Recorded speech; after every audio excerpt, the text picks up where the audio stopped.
कर्नाटक का विवाद है, उत्तर प्रदेश में पहुंचा है और हिजाब पर तनाव है।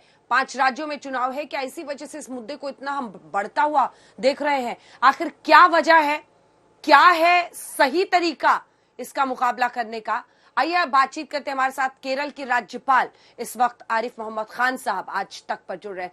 आरिफ साहब, बहुत स्वागत है सर आपका आज तक पर। आपने कहा है कि इस्लाम का जरूरी हिस्सा नहीं है हिजाब।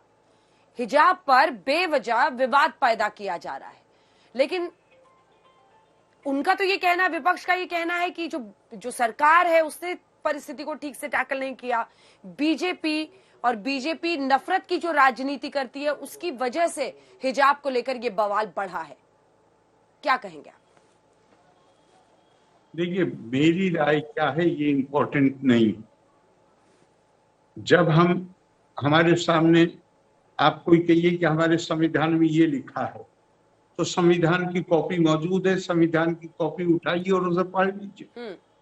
इस्लाम में मेरी राय, या आप विपक्ष शब्द आपने इस्तेमाल किया है, मैं विपक्ष की राय की बातों का जवाब नहीं दूंगा। मैं केवल अपनी जानकारी के मुताबिक, जितना मेरा अध्ययन है उसके मुताबिक मैं इस सवाल का जवाब देने के लिए तैयार हूं कि क्या ये बुनियादी मूलभूत हिस्सा है इस्लाम को प्रैक्टिस करने के लिए, इस्लाम के अनुसार आचरण करने के लिए। तो किताब में खुद लिखा हुआ है, किसी भी किताब को आप देख लीजिए, उसमें लिखा हुआ है 5 बुनियादी अरकान हैं, यानी 5 मूलभूत सिद्धांत हैं। उसके अलावा जो भी कुछ है वो मूलभूत नहीं है। वो 5 क्या हैं? पहली बात ये कि आपकी जो आस्था है उसकी घोषणा, मैं एक खुदा को मानता हूं और हुजूर सल्लल्लाहु अलैहि वसल्लम को खुदा का पैगंबर मानता हूं, ये पहली हो गई। दूसरी है इबादत, आराधना। ठीक है। एक 5 वक्त दिन में रेगुलर एक इंटरवल्स हैं, उसके मुताबिक उसको अदा करना। तीसरा है 1 महीना रोजे रखना। चौथा है आपकी जो भी आमदनी है, जो कुछ भी आप कमाते हैं, उसमें से एक हिस्सा गरीब के लिए, कमजोर के लिए, निस्सहाय के लिए, विधवा के लिए, अनाथ के लिए आप खर्च करेंगे।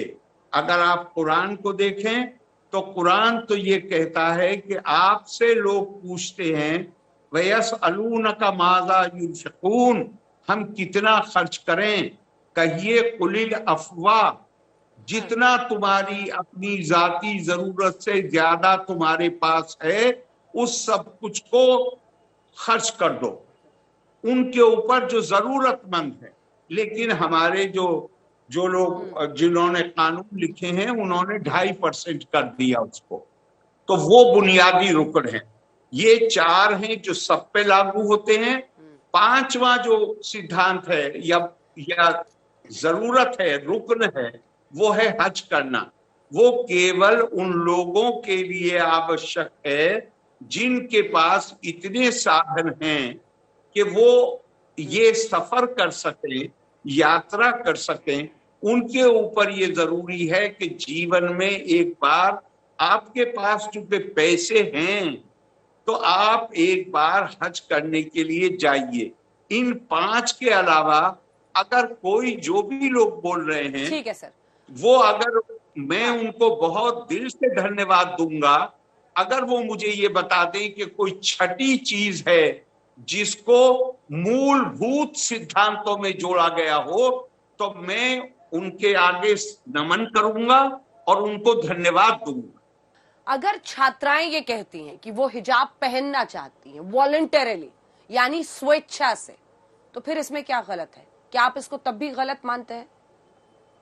मैं आपको देखिए, पहली बात तो ये है कि एडमिशन लेते वक्त उन्हें जिस कॉलेज में एडमिशन ले रहे हैं सबका की रेगुलेशंस, नियम एक जैसे नहीं है। लेकिन क्या एडमिशन लेते वक्त उन्हें ये जानकारी थी और ये रेगुलेशन, ये अनुशासन पहले से था? अगर था और उन्होंने उस पर दस्तखत किए हैं तो वो उस अनुशासन के पाबंद हैं। दूसरी बात यह है, आपने जो पूछा कि उसमें आपत्ति क्या, किसी को कोई आपत्ति नहीं हो सकती। आप घर में जो चाहे पहने, आप बाजार जाते हैं जो चाहे पहने, आप सामाजिक कार्यक्रमों में शरीक होते हैं जो चाहे पहने, आप यात्रा करते, भारत सरकार ने या किसी सरकार ने तो ऐसी कोई पाबंदी, कोई बैन, ऐसी बहुत सारे दुनिया में बैन है, लेकिन हमारे यहाँ तो कुछ ऐसा नहीं है। हमारे यहाँ तो बात केवल इतनी है कि संस्था, कोई भी संस्था हो, उसका अपना एक अनुशासन होता है, कुछ नियम होते हैं। आपको ये जानकारी थी कि ये अनुशासन है, उसके बाद आपने वहां पर एडमिशन लिया है, आप उस अनुशासन के पाबंद हैं। अब आपका जो दूसरा हिस्सा है सवाल का, वो मुझे लगता है ज्यादा महत्वपूर्ण है कि इसमें आपत्ति क्या हो सकती है। मेरा मानना है कि अगर आप ये जो दलील दी जा रही है कि हिजाब जरूरी है, आप इसको मान लीजिए। मानने का नतीजा ये होगा कि जो बच्ची 6 साल 8 साल अपनी किसी शिक्षण संस्था में हिजाब लगा के अपनी शिक्षा हासिल करेगी, अब इसके बाद शिक्षा के बाद उसे कोई कैरियर भी अपनाना है।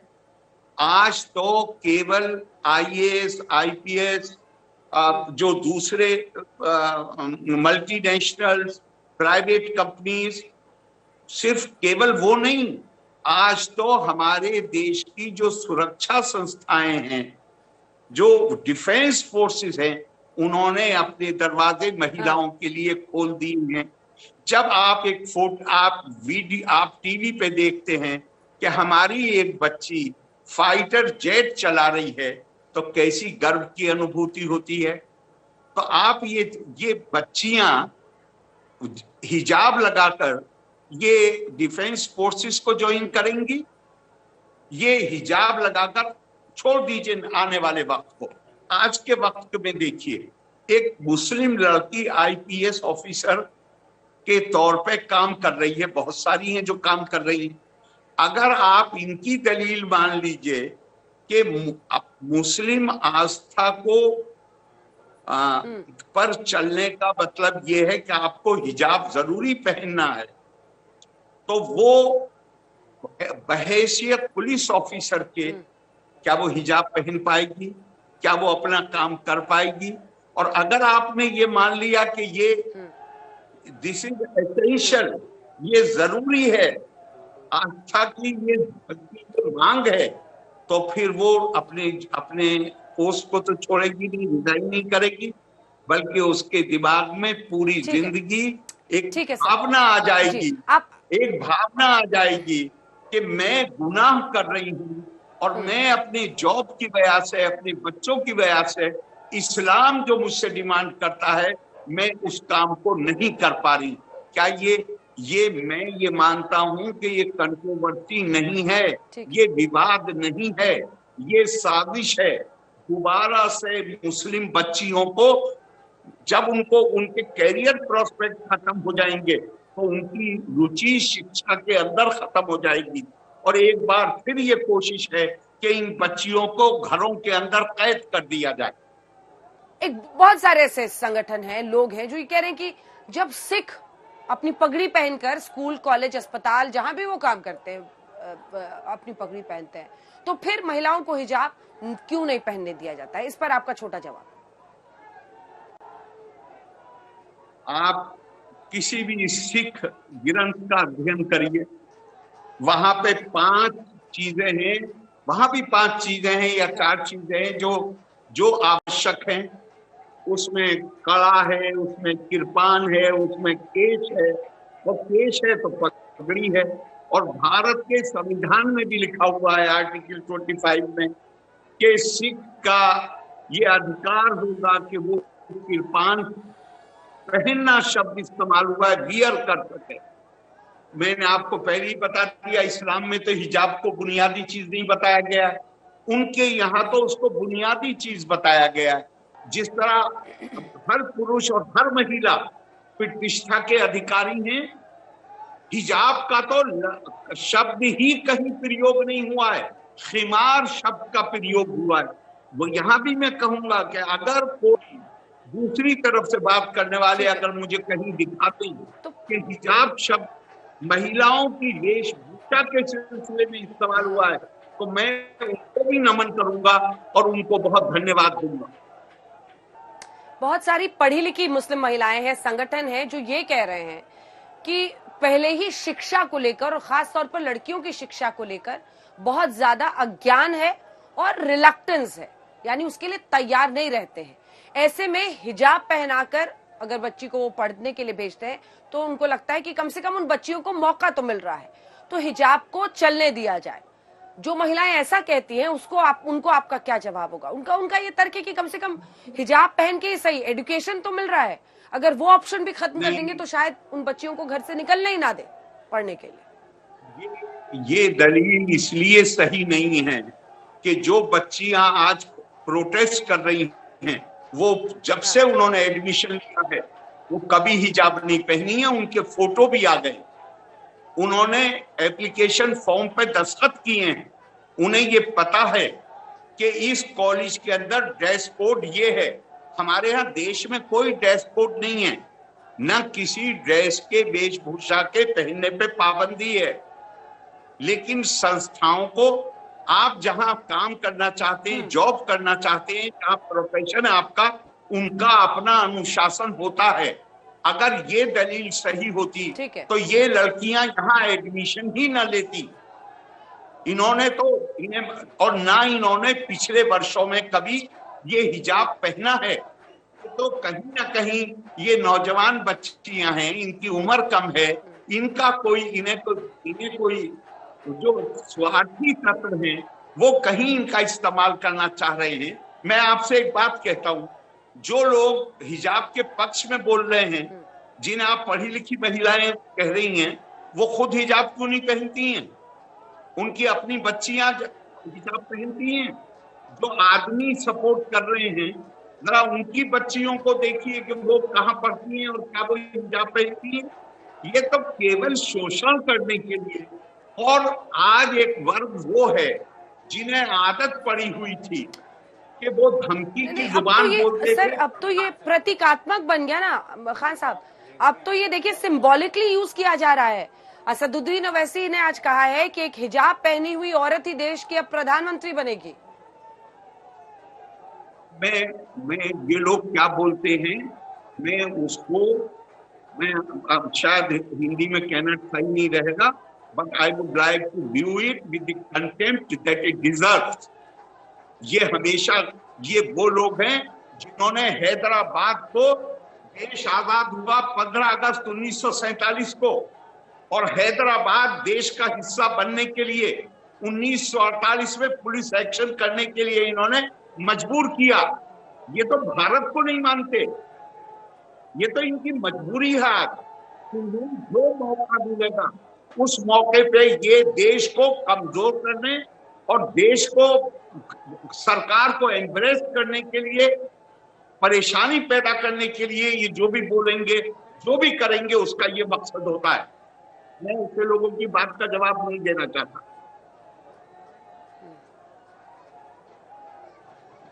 कर्नाटक में सोचिए, आपकी वोटिंग पहले फेज का होना था उत्तर प्रदेश के चुनाव में, और यहां से 2000 किलोमीटर दूर कर्नाटक से एक वीडियो वायरल होता है जिसमें छात्रा दिख रही है कॉलेज में प्रवेश करती हुई, अपना पूरा बुर्का पहन के। सामने से कुछ छात्र दिखते हैं, युवा दिखते हैं जो भगवा शॉल ओढ़े हुए हैं। नारेबाजी दोनों तरफ से होती है, इधर से जय श्री राम, इधर से अल्लाह अकबर।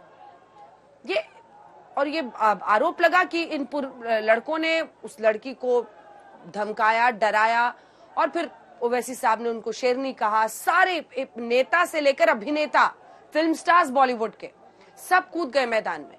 बताया कि मुस्कान ने बड़ी हिम्मत दिखाई है। अब ये जो एक जंग छिड़ गई है जिसमें आप हिजाब वर्सेस भगवा देख रहे हैं, इसको किस लेंस से मैं देखिएगा? मैं नहीं देखता इसको, मैं नहीं देखता। और किसी एक घटना को बुनियाद बनाकर मैं चीजों को जनरलाइज नहीं करूंगा। लेकिन मैं एक बात जानता हूं, जिस कानून में हिजाब का लिखा हुआ है, उस कानून में यह भी लिखा हुआ है कि महिला घर के बाहर भी नहीं निकल सकती। उस कानून में यह भी लिखा हुआ है कि पर्दा केवल हिजाब जो है सिर्फ शरीर का पर्दा नहीं है। उस कानून में यह भी लिखा हुआ है आंखों का पर्दा है। उस कानून में यह भी लिखा हुआ है जुबान का पर्दा, यानी तुम्हारी आवाज भी कोई न सुन पाए। ये कानून को तो आज सऊदी अरब जैसे और जो दूसरे अरब देश हैं वो भी नहीं मानते। हम कहां से इसको मान लें? दुनिया, कुरान की एक आयत आपको बताता हूं, कुरान में आता है इल्ला तनफिरू युअज़िबकुम अज़ाबन अलीमा व यस्तब्दिल कौमन गैरकुम। अगर तुम जो दुनिया बदल रही है, अगर तुम आगे नहीं बढ़ोगे तो तुम्हें सख्त परेशानियों में का सामना करना पड़ेगा और तुम बैठे हो उस जगह किसी और को बिठा दिया जाएगा। आप चैनल पे आप न्यूज एंकर हैं, अगर आप जो नई टेक्निक्स हैं, नई टेक्नोलॉजी है, नए तरीके हैं, उसके मुताबिक अपने आप को अपडेट नहीं करेंगे तो जो आप कहते हैं कि आपका चैनल नंबर 1 है, कोई और चैनल नंबर 1 बन जाएगा। आप जब हिजाब के मुद्दे पर आते हैं, आप कुछ कह रहे हैं, 5 अन्य लोग आते हैं जो इस्लाम को मानते हैं, वो कहते हैं कि नहीं कंपलसरी है। तो एकमात्र रिलीजन जिसको इंटरप्रेट, जिसको समझा जाता है इतनी अलग तरह से, इतनी भ्रांतियां फैलाई जाती है, उसको कैसे संभाला जाए? क्योंकि मामला बड़ा गंभीर हो जाता है ना जब सड़कों पर कोई उतर जाता है। और विरोध हम देख रहे हैं देश भर के अलग अलग हिस्सों में हो रहे हैं। और क्या इस्लाम के दरवाजे, खिड़कियां खुली हैं रिफॉर्म के लिए? सर, रिफॉर्म के लिए, डिस्कशन के लिए। हमारे देश का बंटवारा हुआ 1947 में, पाकिस्तान नया मुल्क बना 1962 में, उन्होंने पर्सनल लॉ खत्म कर दिया। ट्रिपल तलाक इराक में 1929 में या 21 में खत्म हुई, 2 साल बाद इजिप्ट में खत्म हुई, सारे मुस्लिम मुल्कों में खत्म हो गई। लेकिन भारत दुनिया का अकेला देश था जहां पे ये हमारे जिसे मैं उर्दू का और हिंदी का शब्द नहीं प्रयोग करना चाहता, लोग समझते हैं, ये जो हमारा क्लेरिक एस्टेब्लिशमेंट है, जो धर्म के ठेकेदार हैं, इन्होंने ये ना किसी के द्वारा चुने गए हैं, ना इनके पास कोई इनकी किस आधार पे ये सबका प्रतिनिधित्व करने का दावा करते हैं, कोई उनके पास आधार नहीं है। आपका बहुत धन्यवाद हमारे साथ जुड़ने के लिए। हमारे साथ आरिफ मोहम्मद खान साहब जुड़े हुए थे, जो कि केरल के गवर्नर हैं, जिनका ये कहना है कि बच्चियों के लिए, उनके अगर वो करियर का रास्ता चुनती है, उनके लिए ऐसी बंदिशें सही नहीं है और उनको रोकने की ये बहुत बड़ी साजिश के तौर पर वो देख रहे हैं।